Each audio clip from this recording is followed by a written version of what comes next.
اللہ کا غصہ ٹھنڈا کرنے والی تسبیح پورے دن میں ایک مرتبہ ضرور پڑھیں۔ پورا دن اللہ کی رحمت بارش کے قطروں کی طرح برسے گی۔ دنیا کے ہر کونے میں ہر انسان کسی نہ کسی پریشانی، تنگی یا دکھ میں گزر رہا ہے۔ کوئی مال کی تنگی میں ہے، کوئی رشتوں کی الجھن میں، کوئی صحت کے مسائل میں اور کوئی دل کی بے چینی میں۔ انسان جب ہر دروازے پر دستک دے کر مایوس ہو جاتا ہے تو ایک در ہے جو کبھی بند نہیں ہوتا، اللہ کا در۔ وہ رب جو اپنی رحمت کو اپنے غضب پر غالب رکھتا ہے، وہ رب جو اپنے بندے کی صرف ایک آنکھ پر اپنا قہر واپس کھینچ لیتا ہے۔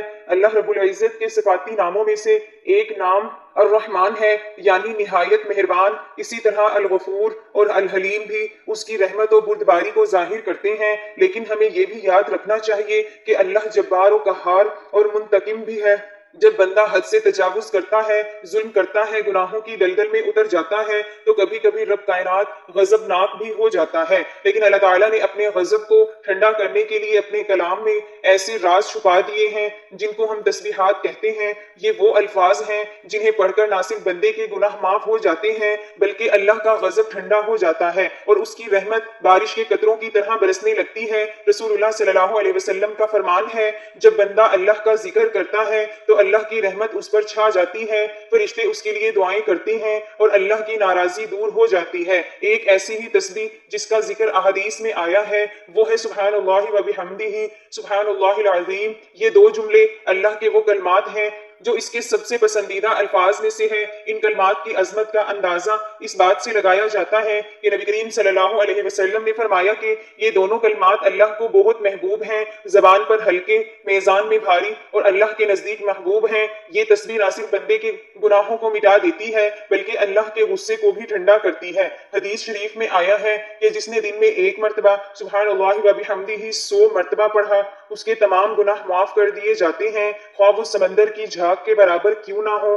یہ تسبیح ایک ایسا روحانی عمل ہے جو نہایت آسان ہے مگر اس کا اثر بے حد گہرا ہے۔ اللہ تعالیٰ کو جب اس بندے کی عاجزی، ندامت اور ذکر محسوس ہوتی ہے تو وہ فوراً اپنی رحمت کے دروازے کھول دیتا ہے۔ ایسے وقت میں جب دنیا فتنوں سے بھری ہوتی ہے، انسان گناہوں کی آلودگی میں گھرا ہوتا ہے اور نافرمانی عام ہو چکی ہوتی ہے تو ہمیں ان تسبیحات کی طرف پلٹنے کی اشد ضرورت ہے۔ جو تسبیح اللہ کا غصہ ٹھنڈا کر دے وہی تسبیح ہماری زندگی کے بگڑے حالات سنوار سکتی ہے، ہماری دعاؤں کو مقبول کروا سکتی ہے اور ہماری آخرت کو روشن بنا سکتی ہے۔ دنیا میں بے شمار قوتیں ہیں، طاقتیں ہیں، حکومتیں ہیں، لیکن ان سب سے بالا اور برتر ذات صرف اور صرف اللہ رب العزت کی ہے۔ وہ خالق ہے، مالک ہے، رب ہے، رازق ہے، وہی قہار بھی ہے اور وہ رحمان بھی۔ اس کا ہر فعل عدل پر مبنی ہے، ہر فیصلہ حکمت سے بھرپور اور اس کی ہر صفت ایک مکمل حقیقت ہے۔ مگر انسان کی عقل اکثر ایک سوال میں الجھتی ہے، کیا اللہ صرف رحم کرنے والا ہے یا وہ ناراض بھی ہوتا ہے؟ اللہ کے غضب اور اس کی رحمت کا قرآن و حدیث کی روشنی میں موازنہ اللہ تعالیٰ کی صفت غضب، ناراضگی قرآن مجید میں کئی مقامات پر بیان ہوئی ہے۔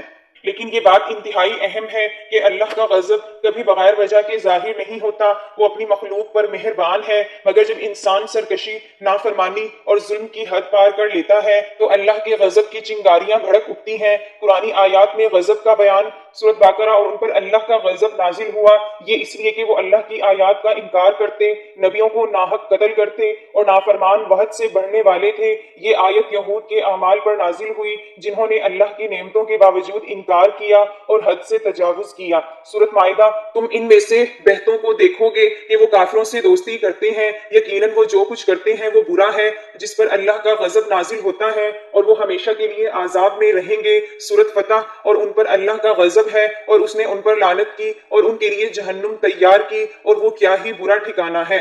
یہ تمام آیات اس حقیقت کو واضح کرتی ہیں کہ اللہ تعالیٰ کا غضب ناحق نہیں ہوتا بلکہ کفر، ظلم، نفاق اور اللہ رسول کی نافرمانی کے بعد ظاہر ہوتا ہے۔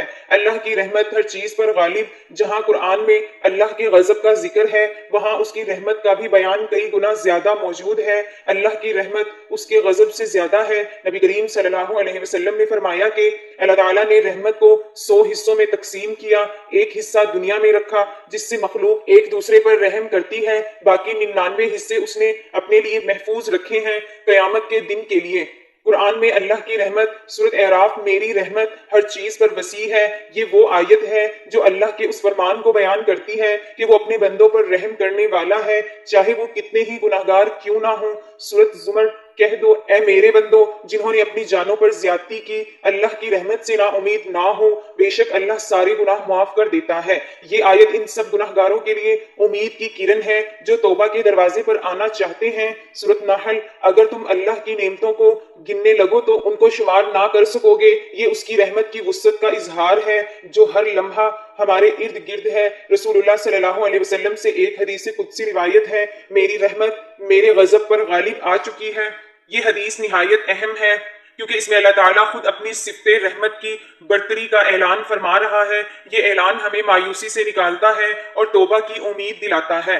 ناظرین، انسان جب ذکر الہی سے دور ہو جاتا ہے تو اس کی زندگی میں بے برکتی، بے چینی اور مصیبتیں بڑھنے لگتی ہیں۔ اللہ کی ناراضگی صرف گناہوں سے نہیں بلکہ غفلت سے بھی ظاہر ہوتی ہے، اور یہی وہ مقام ہے جہاں تسبیح کا کمال سامنے آتا ہے۔ اللہ تعالیٰ خود قرآن میں فرماتا ہے وَسَبِّحُوهُ بُكْرَةً وَأَصِيلًا، اور اللہ کی تسبیح کرو صبح و شام۔ تسبیح اللہ کی یاد ہے، اس کا جلال ہے، اس کے حضور عاجزی کا اظہار ہے، اور جب بندہ رب کو پکارتا ہے تو اللہ کا قہر نرمی میں بدل جاتا ہے۔ یہ دنیا ایک امتحان گاہ ہے جہاں انسان کے اعمال اسے اللہ کی رحمت کے قریب بھی لے جا سکتے ہیں اور اس کے غضب کے قریب بھی، لیکن اللہ نے ہر لمحہ بندے کو واپس پلٹنے کا موقع دیا ہے، اور یہ موقع توبہ، دعا اور ذکر کے ذریعے ممکن ہے۔ دنیاوی زندگی میں ہم جب کسی طاقتور کے در پر جاتے ہیں تو اس سے بات کرنے کا ایک خاص طریقہ، آداب اور الفاظ ہوتے ہیں، لیکن جب ہم رب العالمین کے دربار میں حاضری دیتے ہیں تو وہ سب سے زیادہ محبت کرنے والا، سب سے زیادہ سننے والا اور سب سے زیادہ معاف کرنے والا ہے۔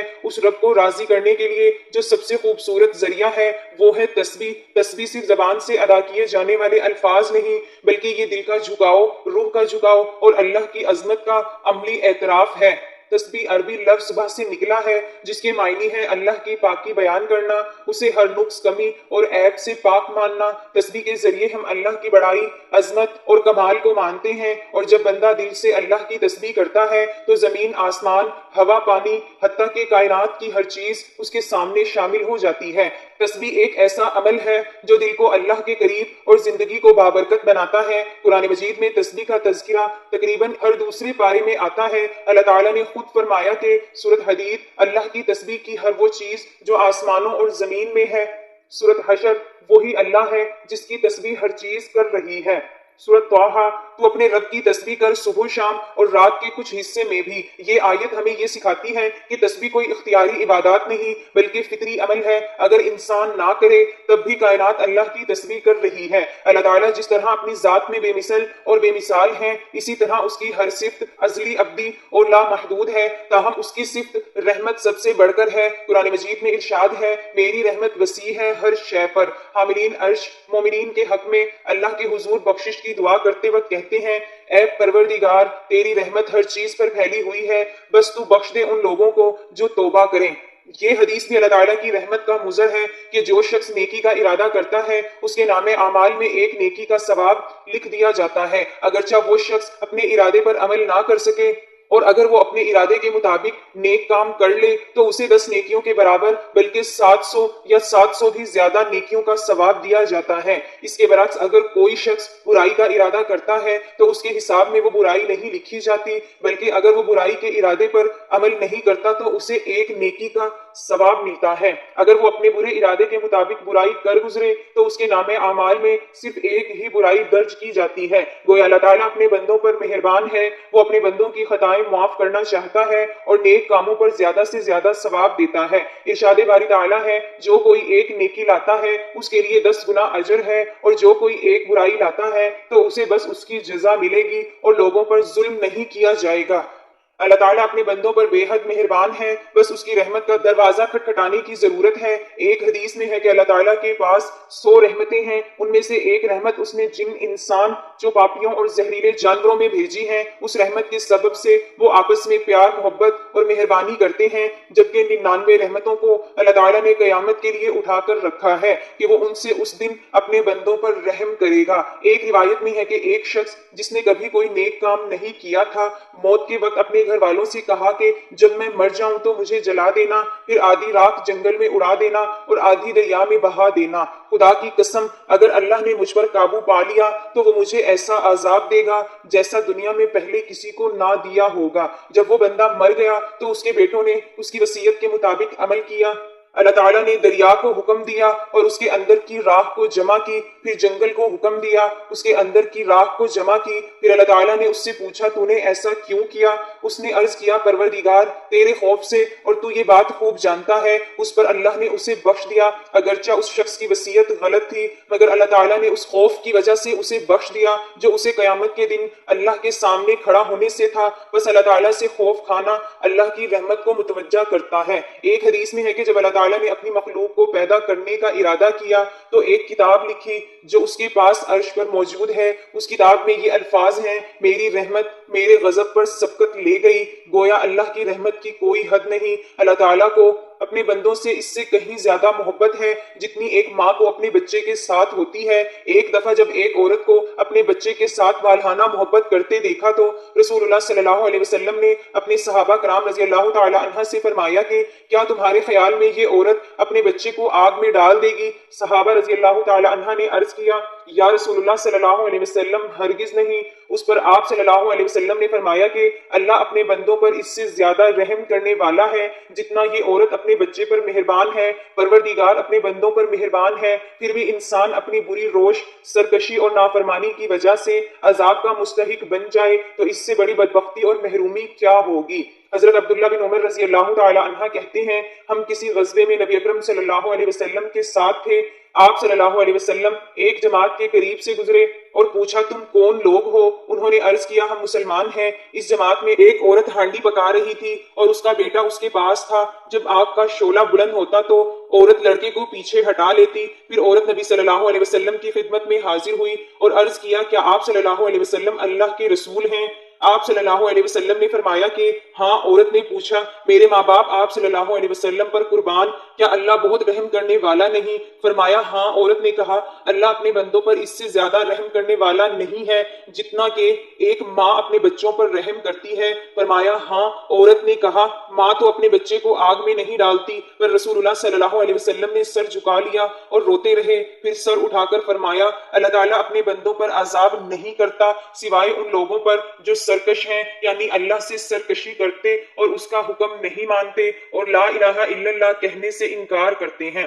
جن احادیث میں اللہ تعالیٰ کی بے پایہ رحمت اور مغفرت کا مطلق ذکر ہے وہاں یہ حقیقت ہے کہ اللہ کے ساتھ شرک کرنا وہ گناہ ہے جس کے متعلق اللہ تعالیٰ نے قرآن مجید میں ایک سے زائد مقامات پر دو ٹوک انداز میں فرما دیا ہے کہ شرک اللہ کے نزدیک ناقابل بخشش گناہ ہے۔ بس کسی انسان کا اللہ تعالیٰ کے بے پایہ رحمت اور بخشش کے باوجود اللہ تعالیٰ کے عذاب کا مستحق ہو جانا بھی عین ممکن ہے۔ معلوم ہوا کہ اللہ تعالیٰ کی بے پایہ رحمت اور مغفرت کا امیدوار ہونے کے لیے لازمی ہے کہ بندہ اپنے آپ کو نیک اعمال اور توبہ استغفار کے ذریعے اس کا اہل بنانے کی کوشش کرے، اللہ تعالیٰ کے احکام کو مانے، حقوق اللہ اور حقوق العباد کی ادائیگی کی کوشش کرے، اللہ کے غضب کو دعوت دینے والے کام نہ کرے، استغفار کو اپنا شعار بنائے، شرکیہ امور سے سخت اجتناب کرے کیونکہ شرک بندے کو اللہ کی بے پایہ رحمت سے محروم کر دیتا ہے۔ قرآن مجید میں ارشاد ہے بے شک جس نے شریک ٹھہرایا اللہ کا بس حرام کی اللہ نے اس پر جنت اور اس کا ٹھکانہ دوزخ ہے۔ محترم ناظرین، وقت کی نزاکت کو مد نظر رکھتے ہوئے چلتے ہیں آج کے وظیفے کی جانب۔ سب سے پہلے آپ نے حضور پاک صلی اللہ علیہ وسلم کی ذات اقدس پر درود پاک پڑھنا ہے۔ درود پاک آپ کوئی سا بھی پڑھ سکتی ہیں، ایک بار ثواب کی نیت سے میرے ساتھ بھی درود پاک پڑھ لیں۔ اللهم صل على محمد وعلى آل محمد كما صليت على إبراهيم وعلى آل إبراهيم إنك حميد مجيد اللهم بارك على محمد وعلى آل محمد كما باركت على إبراهيم وعلى آل إبراهيم إنك حميد مجيد۔ درود پاک پڑھنے کے بعد آپ نے ایک تسبیح سبحان اللہ و بحمدہ سبحان اللہ العظیم کی پڑھنی ہے۔ اس کے بعد آپ نے ایک تسبیح استغفر اللہ ربی من کل ذنب و اتوب الیہ کی پڑھنی ہے۔ اس کے بعد آپ نے 3 مرتبہ سورۃ اخلاص پڑھنی ہے۔ بسم اللہ الرحمن الرحیم قل هو اللہ احد اللہ الصمد لم یلد ولم یولد ولم یکن لہ کفوا احد۔ 3 مرتبہ سورۃ اخلاص پڑھنے کے بعد آپ نے آخر میں دوبارہ درود پاک پڑھنا ہے جو شروع میں پڑھا تھا۔ ہر روز 1 مرتبہ یہ تسبیح پڑھنا شروع کریں۔ اللہ کے غضب سے امان، دل کو سکون، زندگی میں برکت اور آخرت میں نجات کا ذریعہ بن جائے گی انشاءاللہ۔